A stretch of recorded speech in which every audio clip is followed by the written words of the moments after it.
Ya lo vimos todo, ¿no? Pues haga.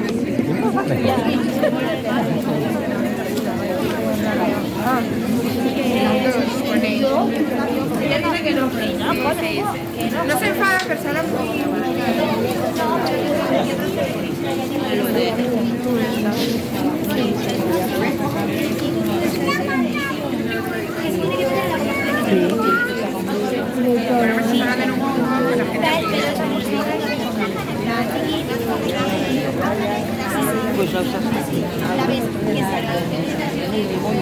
poco Shakira.